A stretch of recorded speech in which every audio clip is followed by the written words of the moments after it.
That's our intro music, Dean. Nice. I You like it. that? Yeah. That's our that's a good buddy of mine back from Jonesboro days. Oh, really? Yeah, born and raised in Jonesboro, and it's Chris Declerk, and he's an extremely talented musician, but he's letting us use his songs without royalties. Wow, that's Yeah. nice. Or payment at all. Thank you. Yeah. Thanks, Chris. We appreciate all the free stuff. Appreciate it. Yeah. Anybody else wants to send free stuff We to love free stuff. the Spider Should we talk Radio about Show? the other free stuff we got? We should real quick. Oh, that was fun. Yeah, but let's can we introduce our guest here before you? All right. Yeah. Hi.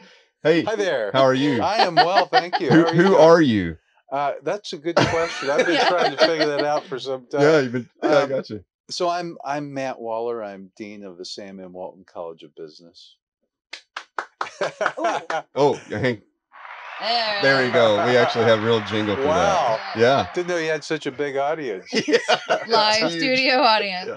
They're out there. There. They're behind the curtain, but we really are honored to have you join us today. It's my honor to be here with you. Yeah. Too. Yeah. And so you've done some incredible stuff in your tenure as dean at the U of A College of Business, and it's exciting. You're kind of a social media master yourself. So, well, here's the thing. As you know, business is changing so quickly. And a lot of our students go to work for big companies. Some of them go to work for small companies. Some of them go to work for high growth companies. Yeah. Some of them go to work for technology companies like yours. Right. Some start their own companies. Right. They're all over the board. But the vast majority of them go to big companies at this point. And the big companies right now really don't seem to be able to internalize and fully understand the dramatic change that's going on in business in terms of how we market, how we sell, and how we distribute, because there has just been, huge change because of e-commerce, because of the internet, and it's taken years for it to really come into effect.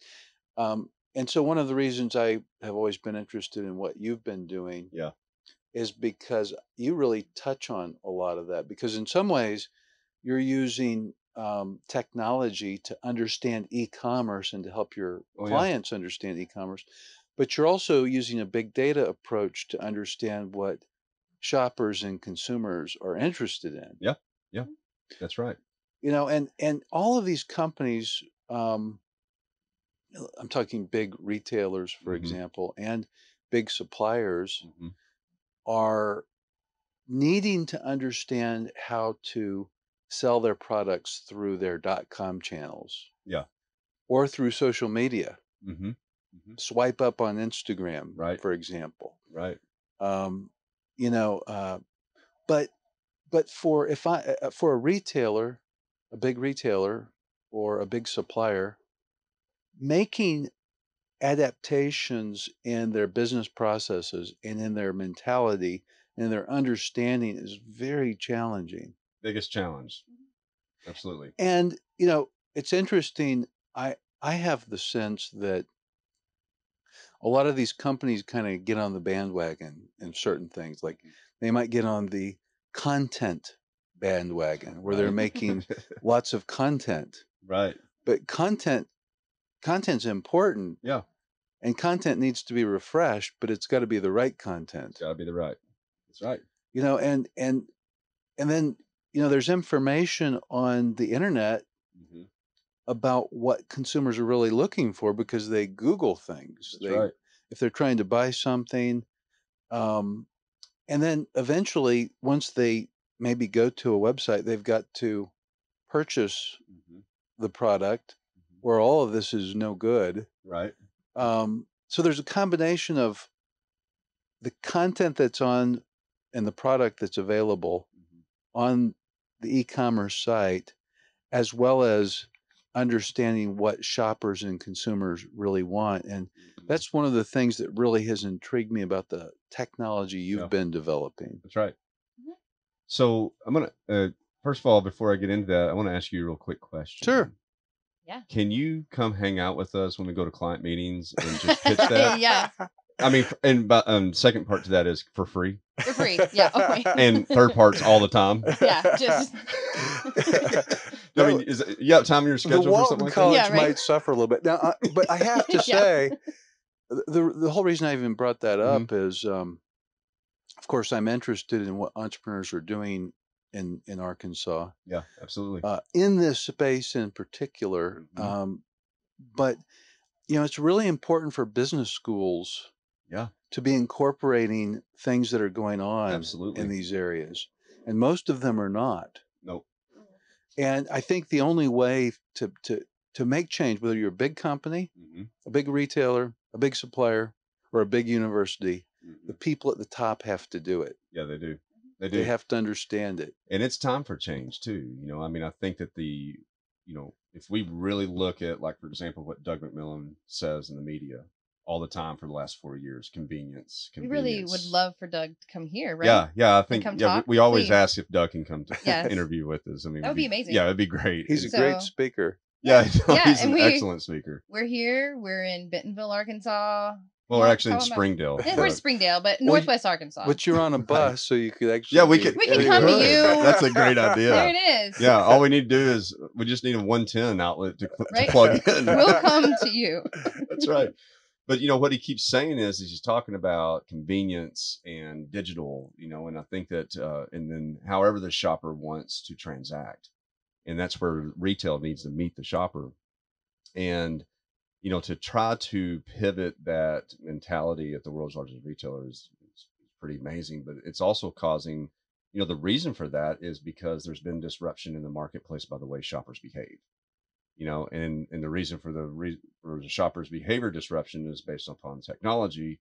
The reason that technology is advances because information comes at their fingertips. They have more information in the world at their fingertips through Google, right? And they're trusting in the robot to return the answers to them.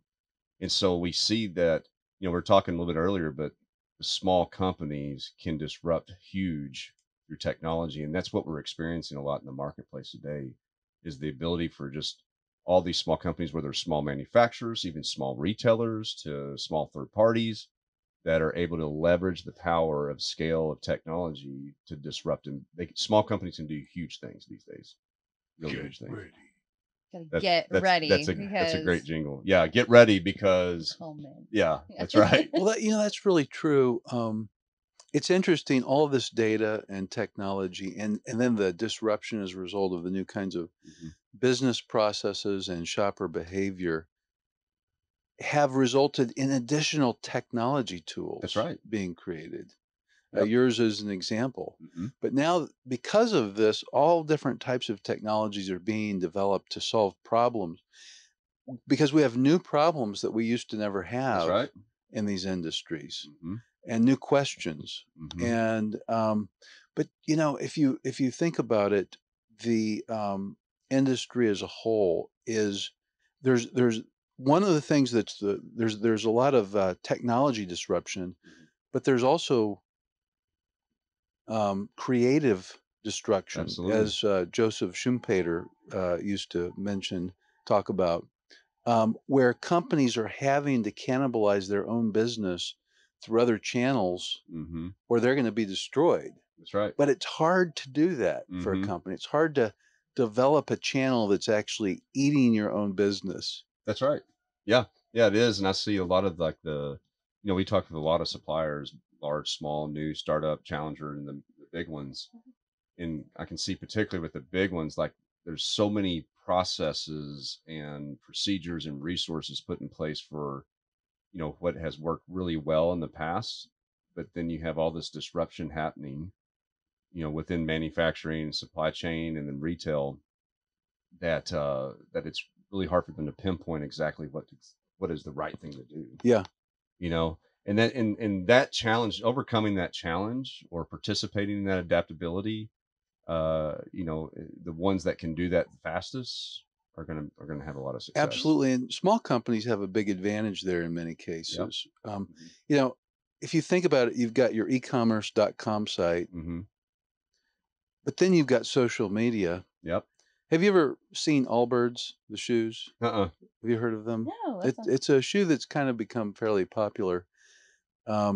I don't know where they're managed. I don't know the whole story, but I one time saw them on Instagram, Mhm. and it said swipe up. Yeah. And I swiped up and I looked at it and I thought, I really like these. I want to give them a try. Yeah. And so you pick the color, you pick the size, and you click a button that says, do you have an Amazon account? Mm. And if you do, it pulls that information and basically uses your ship to information, your Mhm. credit card that's on Amazon. Mhm. Do you still get the Mhm. Prime? Is it 2 day shipping? Yeah. That's amazing. So So you're able to check out with those shoes on their own site. yeah. So you With your swipe up. Amazon. Yeah. I literally just swiped up. I picked the color. I picked the size. It asked if I had an Amazon Prime account. Mhm. I said yes. And I think it said something like, do you want to use that delivery address Yeah. and your credit card that's there? I said Mhm. yes. And it was Oh, done. so the Done. commerce happened on Instagram. I'm not sure where it was actually happening. But you did. Yeah. Everything on the internet. Right? I don't know. But I just swiped up. But the question, but okay, as a shopper in that standpoint, I mean, you weren't sure exactly what was happening. That's really a big point. Mhm.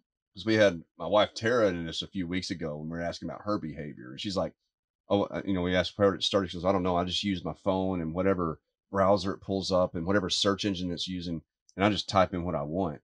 And you just trust. But what you did in that point, Dean, is you completely relied and trusted on that robot to Yeah. Well, if you take care of that To take care of transaction it. well, for one you. thing that I found interesting about it, the fact that they had access to my Yeah, delivery information and my credit card information, yeah, and I've never dealt with them before, yeah. actually increased their credibility in my eyes. Yeah. Right? Like, well, they Uh-huh. really got their stuff together. They got Yeah. my credit Like card. they must be an Amazon vendor. Like, it's amazing. I didn't have to log in or anything. That was so Because convenient.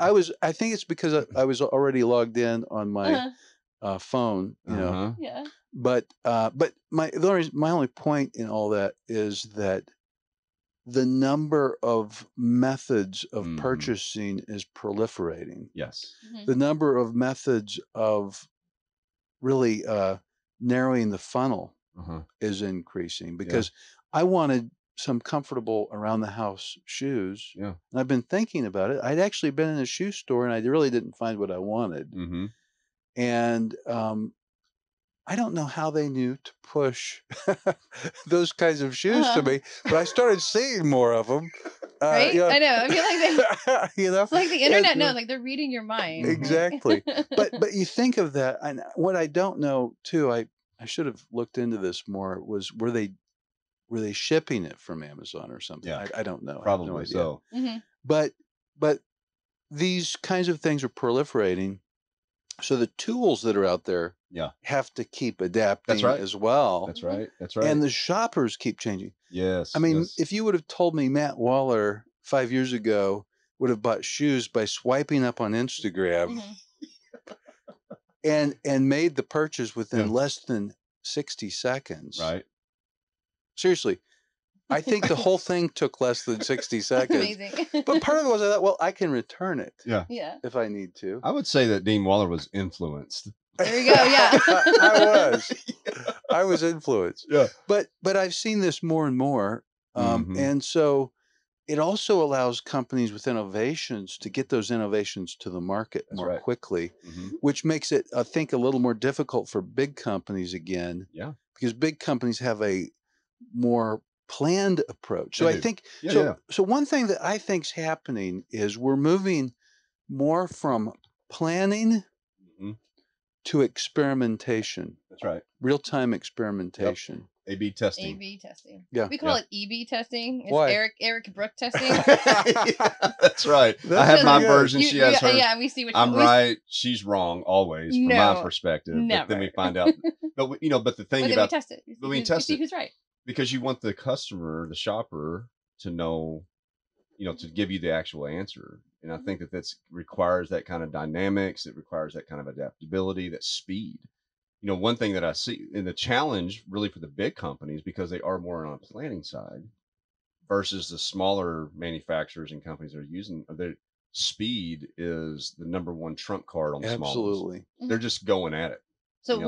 were the shoes did you like them? Were they good? I loved them. There we It's go. funny. You know how sometimes when you buy something, Yay! It Yay, worked Dean out. Waller liked his I know, yeah. shoes. You didn't have to return them. you know how when you buy something, sometimes you start noticing it. Yeah. Uh-huh. It's like if you buy a car, um, like I bought a Toyota Tacoma a few years ago. Hmm. I don't have it anymore.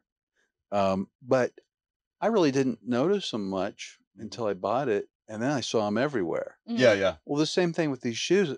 They're around, right. you That's know, good. but yeah, they're very comfortable. So Good. how does a big company, I think that's the question of the day. How does a big company that plans, that has strategy, that's, used to really, I mean, well thought out, strategic plans about all these different things, how do they become You know, graduate just I think they have to become more risk tolerant. They mhm, have to tolerate failure more. yeah. Mm, Everyone says they tolerate failure, yeah, but they don't. they don't, yeah. And there's because you don't know how to pivot or morph Mhm, until you experiment. mhm, You can do all the planning in the world, design the best shoe in the world, but you got to get it out there Mhm. mhm, and see what people like, what they don't like. Back to your A/B testing thing, and I want to come back to this. Talking about experimentation, I really think the key is moving from planning to experimentation. mhm, You're always going to have to plan. Mhm. Um, I even think replenishment, inventory management processes. If you look at the way it's taught in textbooks and the way mhm, um, most software solutions manage inventory, it's a planning approach. mhm, They look at historical sales and they look at the historical lead times. mhm, They look at the variability in sales yeah, and they calculate a reorder point mhm, and maybe order up 2 point. And that's how they plan going forward. mm, But I think in the future, those parameters are not going to be set on historical as much as going as experimentation. mm, But at any rate, back to experiments, there's so much you can do with experiments right now. For example, you mentioned A/B testing. mhm, There's a website I found. Well, I don't know if it's the website name, but there's a tool, a mhm, software as a service tool called Wayback Machine. Have you heard of it? mm-mm. You can look at what your competitors' A/B testing has been doing. Oh, Oh, wow. So wow. you That's can cool. look at what your competitors have been doing A/B testing Mhm. on, and because it keeps track of everything that's been out Mhm. there on the internet, and then see where they land, what they wind Mhm, up doing. So you can learn from your Yeah. competitors yeah, before you do the A/B testing and make your experimenting Uh-huh. more successful, which I think is amazing. that That's is, awesome. yeah, that is. But your point about how do big companies change? It's about leadership. I think Mm, all of this, we've always thought leadership was important. yeah, There's a difference between management and leadership. Management is about dealing with complexity. Leadership is about dealing with or creating change. nice, That's the difference. And you always need both. right. But I think the degree to which you need leadership at a lower level in organizations has to increase Mm, because of the dynamism in the market right now. right. You need more people that can lead in all different areas of your business. Lead to change. Mhm. Yes. And That's I good, That's good. they also have to understand experimentation. right? How do you experiment to get the most information but to minimize your risk? Yeah, So that's why I brought up the Wayback Machine. That's kind of an example. I can leverage other people's experimentation to sure. get the benefit in Yeah, some cases. yeah. I mean, competitive analysis. I think that when we look at the retail environment as a supplier, or even a retailer, we focus on two truths. One's what does the shopper want, and we being able we have so much data to dig down and see like what shoppers questions they're asking, what are their reviews saying, what are the keywords that are inputting, take all that information and really understand at a granular level exactly what type of content the shopper is wanting to see, and in that specific environment too, in the merchandising environment, right? They're, by the time they get into that robotic search like for you? I mean, it becomes more about, is this exactly what I want? Does it fit the need? It's really specification, merchandising heavy. Can it transact? Yes, done. Go. You know, you're not, it's not more of a brand experience. It's really just raw merchandising. And the second thing we look at is competitive insights. So you learn about the shopper, but then you watch your competitors like a hawk. You know, you're Mhm. making sure that they're whatever they're doing, like your A/B testing example, but then also what's happening on the product detail pages. Are they adding more images? Because shopper may say, I want 4 images like this, but if you have 4 images and your competitor has 5 images, the robot, the way it sees it, is seeing your competitor has 5 images and you only have 4. So it's making a quantitative, analysis on you versus your competitors. If they add images more than you have, you need to have more images than your competitor. It's literally a race. And in this robotic merchandising environment we have, quantity does matter and being first matters. If you're always the one on first Would and one ahead. you like to show Yeah, so yeah, I can. Be happy to. Would you like to show see, Please, Matt? yeah, Dean? Yeah, that'd be let's show great. Matt All then. right, perfect. So when we look at like the content trends in these examples right here, when we're talking about like for example titles and specifications, we can see that the shopper or that item, my particular product, if I have this, like say at least 6 or 8 characters within these specifications, and then my competitor comes up and they start adding into that, even if it's lower than what I am, I'm watching my competitor, like you're saying, they're having some activity on their product detail page. And then the same thing with titles too, is they're adding more, how many more characters am I adding to my title? And my competitors creeping up, or they staying flatline? And I want to always make sure my line above is above theirs. In Unless it's all the, price. unless it's price, right? That's the only one where you want it lower. But in all those buckets, even down to images to videos, whatever it might be, I need to make sure I'm always have a higher benchmark than my competitors do. You know what's interesting about this is, Sam Walton used to say merchandising plans are an open book Mm. Mm-hmm. because and of course, Sam Walton would always visit competitors' stores, Right. right? Yeah. Mhm. He visited his own stores and he visited his competitors' stores. He looked at how Mhm. product was being merchandised, what the assortments were, what the prices were, Mhm. what shoppers were doing in the stores, Yeah. et cetera, right? He looked at all that. So he's looking at shoppers and competitors? Yes. Ooh. Oh, wow. Wow. So if you Mm. think about it, right, Mm. that that culture Yeah. is important today, Mm. right? So you were asking about how do big companies adapt to these kinds of things. I think what you have to do is say, what is it in our DNA Yeah. that we can use to roll out in this new environment? That's right. Oh, that's good. Yeah. So what you're showing me here, Sam Walton would have loved this Yeah. because he wouldn't have had to get in his That's plane right. and Yeah. go to different stores That's such a good point. Do it because from your your house. your tool is giving them all of Mhm. this information.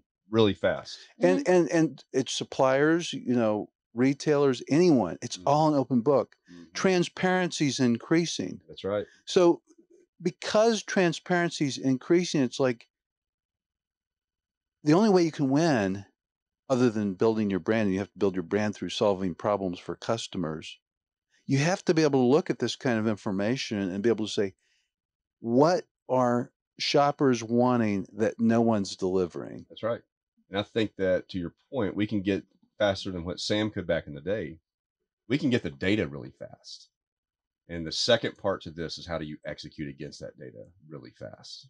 You have to be faster than your competitors. You have to be as fast as a shopper, as fast as your retailer. I mean, the reality to it is like your experience that you had on Instagram, anybody can participate in that as a manufacturer, right? But how many really are? And so I think we do too much looking at data and really do an analysis on it and all this kind of stuff, and we don't move quickly. And even when we have the right answer, it gets kind of, bigger companies have a problem with executing against that at speed. That has to be fast. Absolutely. Well, if you think about leadership, Hmm. leadership is what you use to make change. But if a company is Eric and Brooke, and I know you've got a lot more people than Eric and Right. Brooke, Yeah, but there's just say it was just Eric and Brooke. Yeah.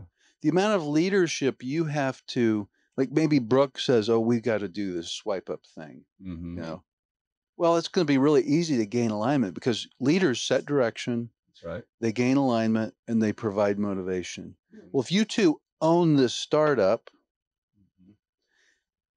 well, getting motivation is going to be really easy. It's two people gaining alignment is going to be very easy. Right. And if you both agree, you've set the direction. Mhm.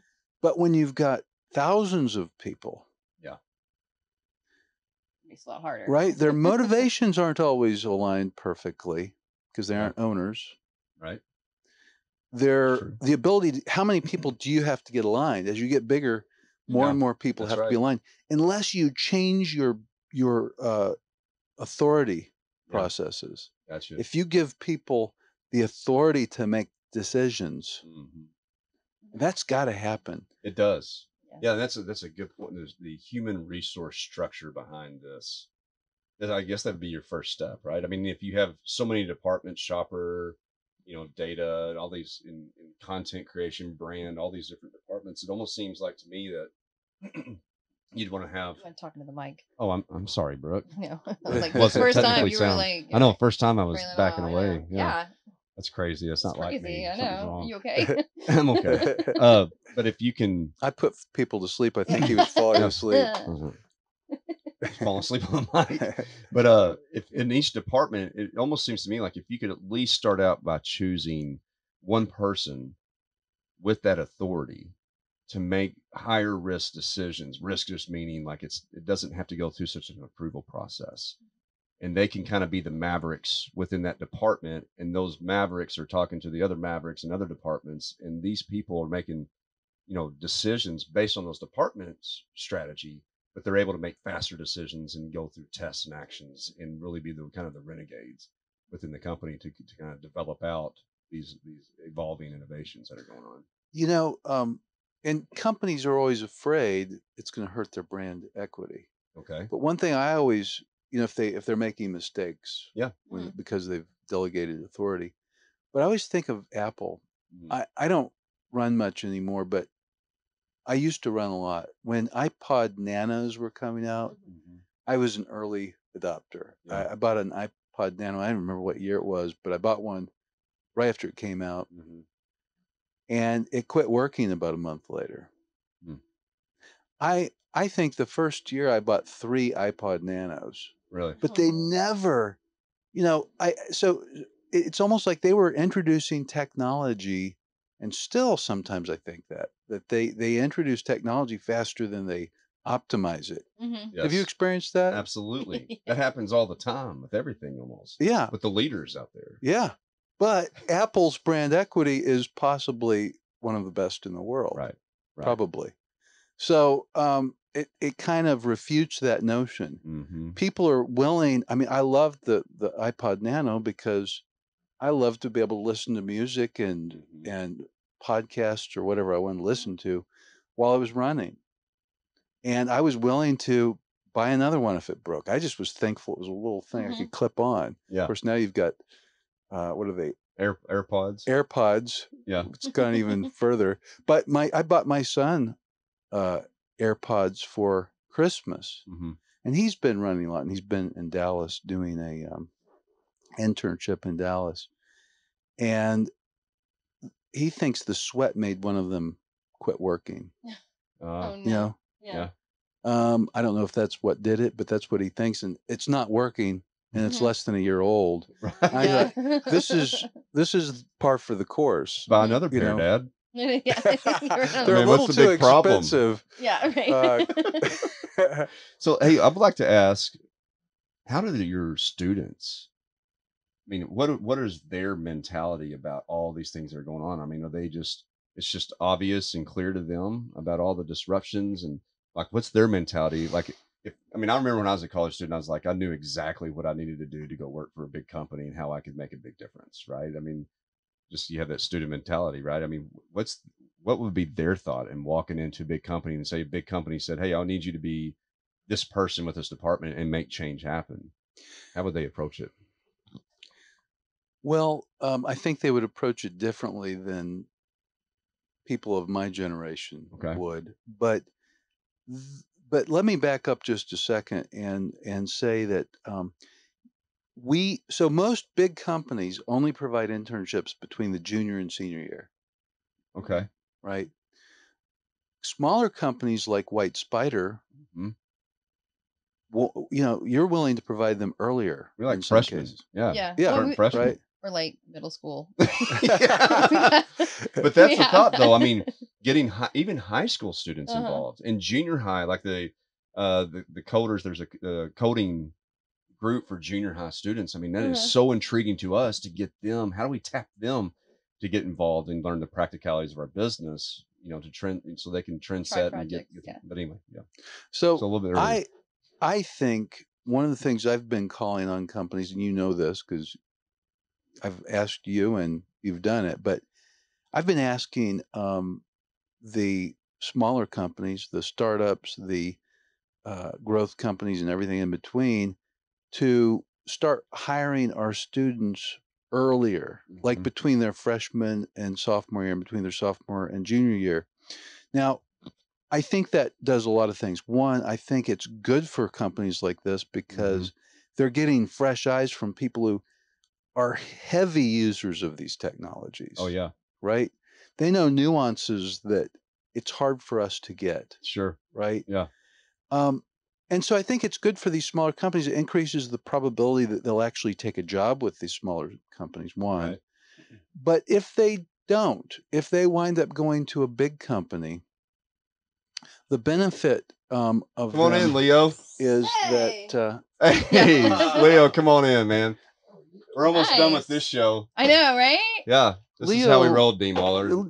is that beer? It's cider. It is cider. You'll learn all about it on the next show. That's I right. know. This morning. Leo, got this is fun. Dean Waller from the University of Hi, I'm Arkansas. Matt Waller. Nice to meet you, Leo Orpin. Well, the university doesn't allow us to drink during working hours. Oh. Boo.